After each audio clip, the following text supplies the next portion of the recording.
There you go. Okay, Perfect. so We can do it. we'll start the interview. So, folks, I've got with me a fabulous human being. Here we go. His name is Brandon and Isaac, not Antonic. Brandon Isaac, and he blew me out of the water with his brand new album. I'm out here, which I don't have the album nearby. One step So closer. one step closer. And if you've never enjoyed the blues, trust me, this man will bring the blues to you in so many ways. So, from what I know, you're a little bit older than I am. I'm turning 50. You're probably in the 50s. I won't say your exact age, but you're well preserved for somebody in his 50s. Um, what you started off, you born and bred in the Yukon. Where are you living now? Now I'm living on Vancouver Island. A little bit Uh, closer. a little bit closer, yeah. Whitehorse was great. We still go up there quite a bit, and it's got a good, vibrant music scene. Hmm. But you got to go to where the music is, and where the work's at, right? So So I understand now. You grew up in a musical household, and you decided to choose the blues after going through different styles, but you always came back to the blues as the main focus.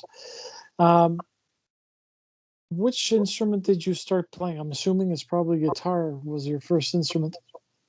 it was, yeah, yeah. Okay. My dad was out on tour, and he came home one after one of his trips, and he had an old Raven acoustic guitar. So I started to learn Puff the Magic Dragon. That was my first bad boy, and all my friends laughed at me. I still remember it clearly. They were rolling on the floor, actually rolling on the floor, laughing, going, "This Oh guy's ridiculous." wow. So I thought, I'll show them. So 30 something years later, I'm still working on Puff the Magic Dragon. I almost got it down, but that Well, F chord. the now you're apart from being a singer-songwriter, guitar player, you also play harmonica.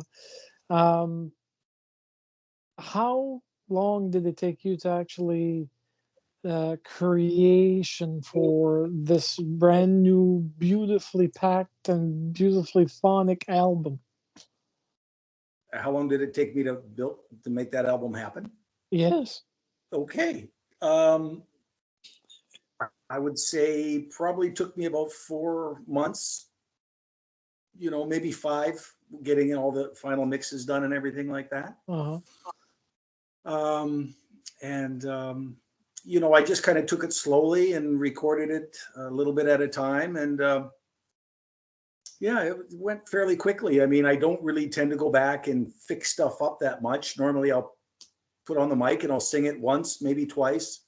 That's about it. If it's not a perfect take, that's okay. I should learn to maybe take some more takes and try to make it more perfect. But I don't know. I just kind of do it, and I do it as honestly as I can. And even if it has some mistakes, I leave them. Yeah, but the mistakes make it more, how can I say, the traditional when it comes to blues. Doing it overly perfect is a little bit.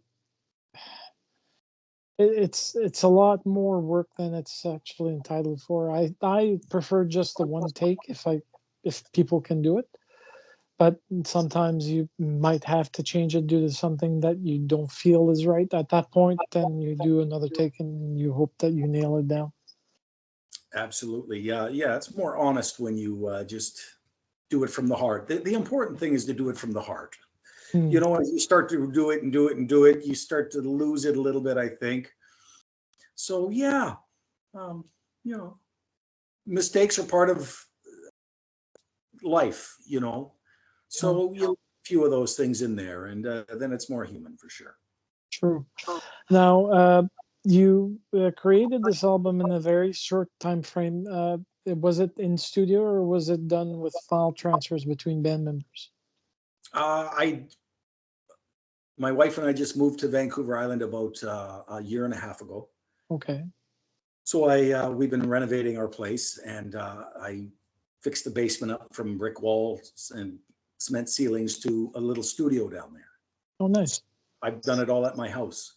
I built a little studio downstairs, and just had musicians come over, and just did it downstairs. I didn't do really any sound treatments to the walls so much. I didn't get too carried away about all that stuff. Again, you just go for it and try to get a good, honest recording. And Mhm. yeah, and I'm really happy how it did turn out, I must say. Quite often I'll come out with a record and I'm like, oh, I like it. But this one, right off the bat, I kind of thought, yeah, it's got some mojo. Mojo. Um, I have an intuitive feeling when it comes to music, especially blues or jazz, depending on if it's swing or has rhythm, has lyrical qualities, such as the brand new one that you were brought out. If you listen to certain of the songs, there's double entendre enough to tickle the funny bone.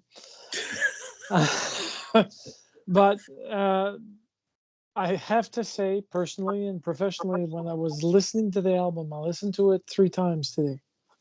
Wow. And during those plays, I get tingles from the top of my head down to the bottom of my spine, and it just shines. So I was completely floored because that album is bar none. I can't compare it to any other Canadian blues musician on the scene. Wow. This one's well knitted together. It's well calibrated in regards to what you wanted in songs. Titles are nice. The packaging is it it it it just says Brandon Isaac. That's pretty much all it all it says when you hold it in your hands or listen to it on any streaming service. Now, with this tour that you're doing right now, is it going to be mostly east or west with the actual album? We're working on doing some more East Coast stuff. We're out in Orangeville this summer, the Orangeville Okay. Jazz Fest. Oh, nice. I think that's. Are we doing anything else besides that, Cindy, out east? Possibly the one in Quebec with Brian Slack. Oh, Mont Tremblant, we might be out there. We're talking to Brian Slack about that, so that might be happening. But we're getting quite a lot of interest for next year. Oh, nice. Yeah, so 2025 we'll probably be doing some more festivals out your guys' way and stuff. Well, New Brunswick needs a little bit more blues musicians that are from the West Coast. We haven't seen, apart from certain people like the D'Agincourt, Charlie Acorte, and Matt. Well, Anderson. just thank you very much. Both of them are pretty much like the big musicians, apart from maybe JP Leblanc from Northern New Brunswick over in the Bathurst area. So yeah, it would be actually fun to actually see you guys come here. I know that speaking of festivals, you were nominated for 4 Maple Blues Awards. Yeah. Sadly, I think Matt took them all. He did. Yeah. And now you're being nominated for the Junos coming up in Nova Scotia for Best Music Album of the Year, I think, for blues. Best blues album of the year. Yeah. Yeah. So I first, before I forget, I wish you the best of luck with that. Thank you. Because I think it deserves it. Now, as a human being, since you've been busy, and I learned through my research that you are or were the front leader of the Twisters. Are you still with the Twisters? No, that band is no longer in action. Okay. One of our main members had some medical issues, and Yeah, so he passed away. No, he didn't pass away. Well, we did have one member pass away in an accident, a car accident we were in on when we were on the road. Okay.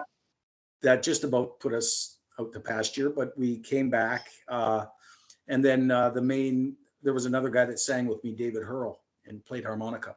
He had a massive stroke, and Oh yeah. he's pretty messed up. So we hung up our spurs on that one. Yeah. So the Twisters don't happen anymore, but that was a good run. I sure enjoyed that. I learned a lot from that band.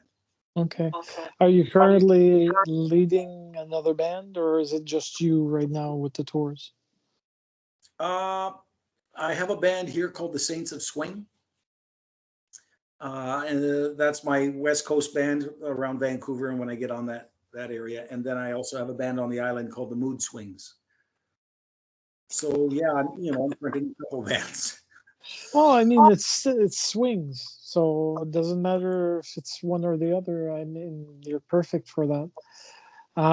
Now, coming down to you being a human being, okay? Musicians are one thing, but your alter ego is a type of Clark Kent where you have a life around your music, and you are either married, have children, whatnot.